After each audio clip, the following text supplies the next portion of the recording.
I bid you welcome. I welcome you to my house. Welcome to my house. Welcome to my home. Hello Horror Hounds, welcome to my horror house and welcome back to Jaws Scene by Scene. We're at chapter 4 called If You Yell Shark. It's an extremely short chapter on the Blu-ray, just 2 minutes and 15 seconds, but in that short amount of time everything gets spelled out in black and white for Chief Brody. We already saw the medical inspector and the journalist for the Amity Gazette scurrying out of their offices first thing in the morning, and now as this chapter opens with Mayor Larry Vaughn coming out of his office with the both of them behind him trying to get Brody's attention as quickly as possible, we know that little backroom chats have been happening very fast and very furiously. Word has spread about what happened to Chrissy Watkins, and those with the hands on the levers of power are going into damage control. Hendricks is all excited babble with the mayor right out in the open. You get the impression that this man couldn't keep a secret to save his life. We had a shark attack at South Beach this morning, Mayor. Fatal! None of this will be news to Mayor Vaughn because of his little backroom chats he's just come out from, but the news that Brody is moving so fast to close the beaches will be alarming. We cut across to Brody, who's already waiting for the car ferry that ferries passengers back and forth across the bay, and he asks the driver Charlie to take him out to where those Boy Scouts are swimming to earn their merit badges. A car drives on and out spills the mayor, the journalist of the Amity Gazette, the medical examiner, and this is the very first time I noticed a small bit of detail, the decal on Mayor Vaughn's car, which he's not driving, by the way. He gets journalist Harry Meadows to drive him. Very telling about their relationship. It's the first time I noticed the Vaughn's Realty decals on his car door, and I thought, of course he's a realtor. Of course he's all about the deal, the presentation, the gift of the gab,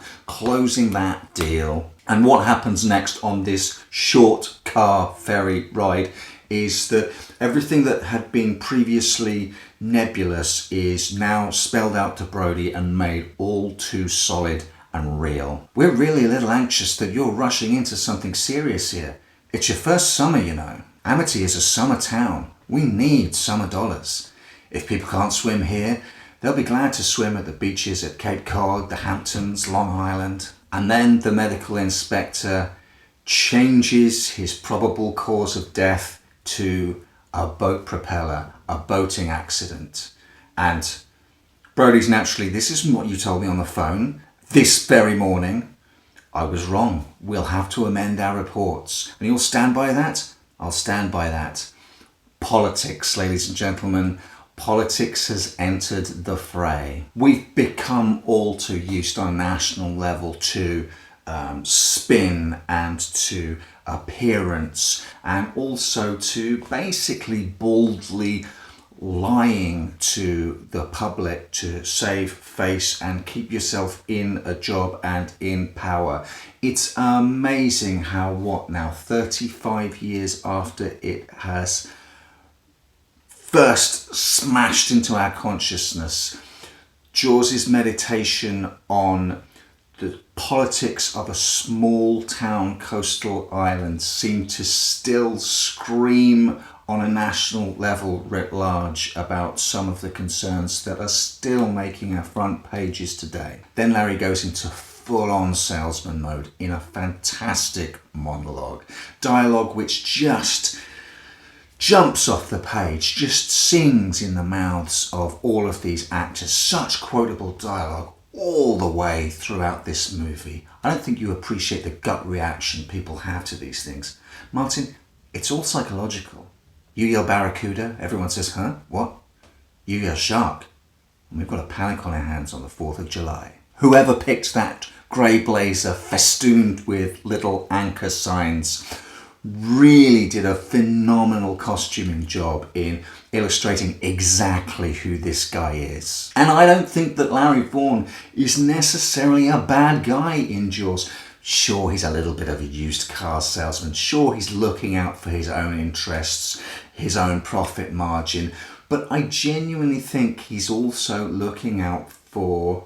He's got re-election in mind, but the business interests of the community that he has been elected to serve. He's significantly different from Larry Vaughn in Peter Benchley's novel. Every once in a while I'm going to dip into differences between the film and the book. It won't be an exhaustive list, but Larry Vaughn is quite a biggie. I think in the film, an awful lot of the rough edges, the sharper elbows are brought in from the characters and the situation.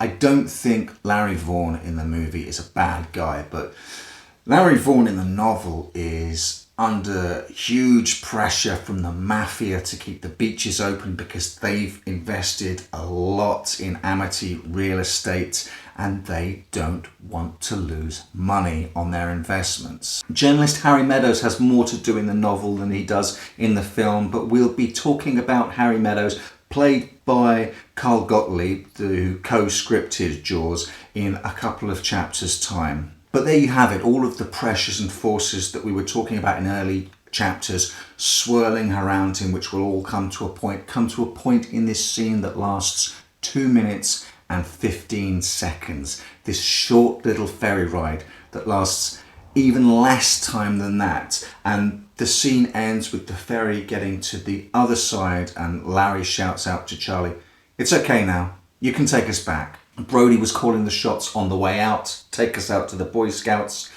Now Mayor Vaughn is giving the directions on the way back, literally getting Brody to change course.